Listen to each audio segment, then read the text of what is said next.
Hi, my name is Terry, and I am lucky enough to live in the most expensive house in the USA.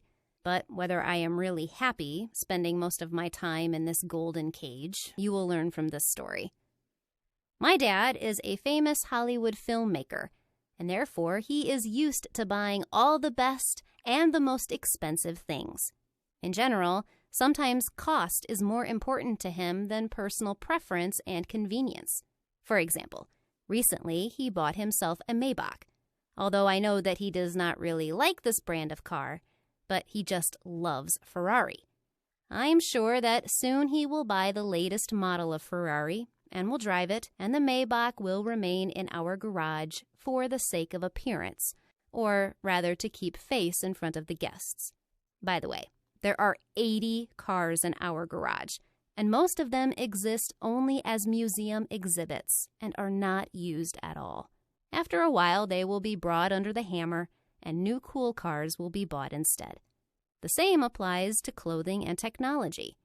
Dad gives preference to the status and price of the product, discarding his desires and tastes in everything. Although my mother is exactly the same, but I seem to be quite a different breed. No, it's not that I don't like a luxury. I really like it. As I said above, our house is the most expensive house in the USA, and this is all for a reason. We have a 4-lane bowling alley, a billiard room, 5 pools, 2 gyms, a helipad with a helicopter, a cinema for 40 people, 12 bedrooms, 21 bathrooms, 3 kitchens and several living rooms and study rooms, a board game room with a ping pong table, 5 children's playrooms, a car museum, a museum of luxury and art, and 2 wine cellars stocked with the world's best wines and champagnes. And of course, all this is made from the best materials and based on sketches of famous designers. Oh yes, the terrace offers breathtaking views of the Pacific Ocean and Los Angeles, and due to a combination of factors, the value of our home is estimated at $500 million.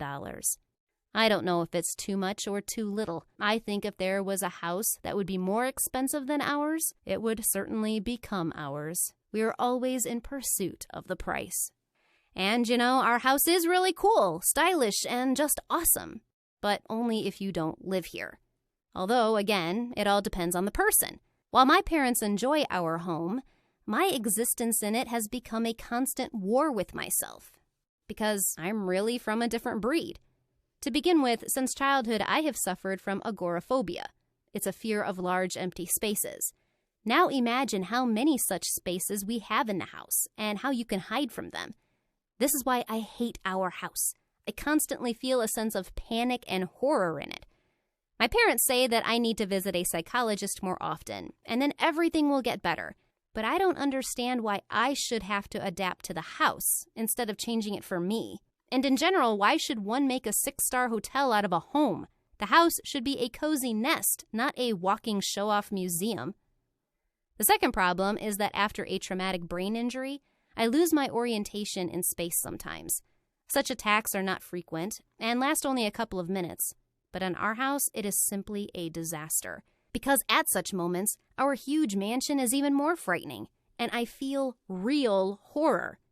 Once I was on the balcony at the time of the attack and started backing off, trying to figure out where I was and where the door was. I did find the door, but the wrong one, so I flopped my back right into the ice pool. It was a miracle that I didn't drown and managed to get out of there, but it took me a long time to recover. After moving to this house, one of the walls became an unpleasant surprise for me. The fact is that there is a huge aquarium with jellyfish inside of a wall. It's cute, you might say. Well, it may be cute, but it's hell for me because I'm very afraid of jellyfish, and it's a form of zoophobia. Probably it would be possible just to keep away from that wall, but the fact is that then I simply will not leave the house because it is located directly opposite the main exit. So I have to face my fears every day. And why does one need such luxury? Tell me. Also, I want to tell you about the constant violation of my personal borders. The fact is that I am an inveterate introvert, and very often I need to stay alone. Yes, it would seem that I have a small family, and it is quite possible to enjoy silence and solitude, but nothing of the kind.